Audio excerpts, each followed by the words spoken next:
नमस्कार दोस्तों। आज की प्रेरणादायक कहानी है कोयले का टुकड़ा। अमित एक मध्यम वर्गीय परिवार का लड़का था। वह बचपन से ही बड़ा आज्ञाकारी और मेहनती छात्र था, लेकिन जब से उसने कॉलेज में दाखिला लिया था उसका व्यवहार बदलने लगा था। अब ना तो वह पहले की तरह मेहनत करता और ना ही अपने माँ बाप की सुनता। यहाँ तक कि वो घर वालों से झूठ बोलकर पैसे भी लेने लगा था। उसका बदला हुआ आचरण सभी के लिए चिंता का विषय था। जब इसकी वजह जानने की कोशिश की गई तो पता चला कि अमित बुरी संगति में पड़ गया है। कॉलेज में उसके कुछ ऐसे मित्र बन गए हैं जो फिजूल खर्ची करने, सिनेमा देखने और धूम्रपान करने के आदी हैं। पता चलते ही सभी ने अमित को ऐसी दोस्ती छोड़ पढ़ाई लिखाई पर ध्यान देने को कहा, पर अमित का इन बातों से कोई असर नहीं पड़ता। उसका बस एक ही जवाब होता, मुझे अच्छे बुरे की समझ है।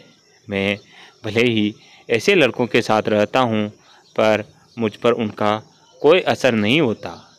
एक दिन ऐसे ही बीतते गए और धीरे धीरे परीक्षा के दिन आ गए।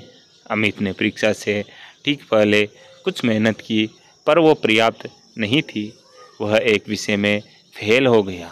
हमेशा अच्छे नंबरों से पास होने वाले अमित के लिए ये किसी जोरदार झटके से कम नहीं था। वह बिल्कुल टूट सा गया। अब ना तो वह घर से निकलता और ना ही किसी से बात करता।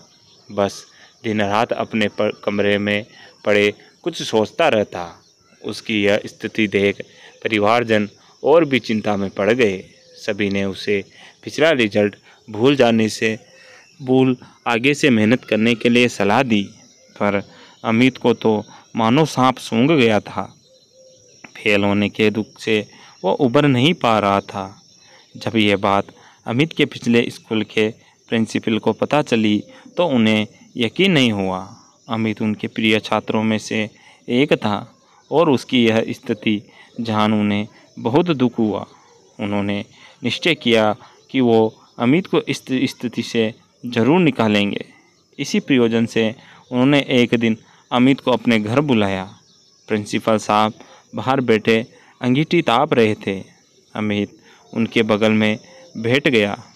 अमित बिल्कुल चुप था और प्रिंसिपल साहब भी कुछ नहीं बोल रहे थे। 10-15 मिनट ऐसे ही बीत गए, पर किसी ने एक शब्द नहीं कहा।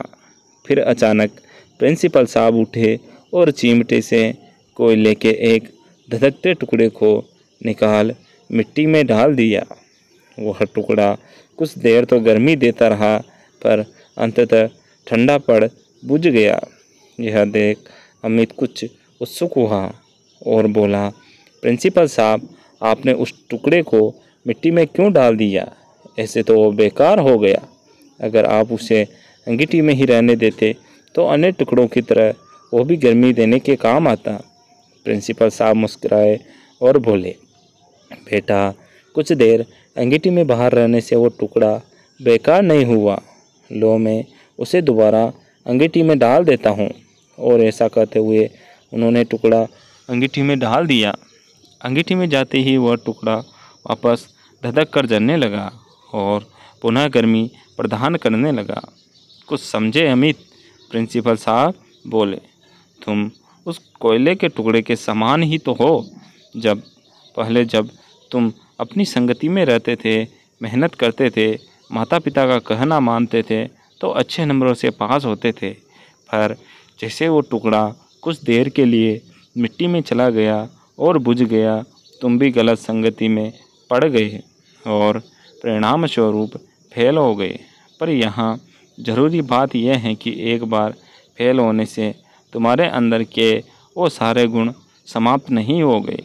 जैसे कोयले का वो टुकड़ा कुछ देर मिट्टी में पड़े होने के बावजूद बेकार नहीं हुआ और अंगीठी में वापस डालने पर धधक कर जल उठा, ठीक उसी तरह तुम भी वापस अच्छी संगति में जाकर मेहनत कर एक बार फिर मेधावी छात्रों की श्रेणी में आ सकते हो। याद रखो, मनुष्य ईश्वर की बनाई सर्वश्रेष्ठ कृति है। उसके अंदर बड़ी से बड़ी हार को भी जीत में बदलने की ताकत है। उस ताकत को पहचानो, उसकी दी हुई असीम शक्तियों का प्रयोग करो और इस जीवन को सार्थक बनाओ। अमित समझ चुका था कि उसे क्या करना है। वह चुपचाप उठा, प्रिंसिपल साहब के चरण स्पर्श किए और निकल पड़ा अपना भविष्य बनाने।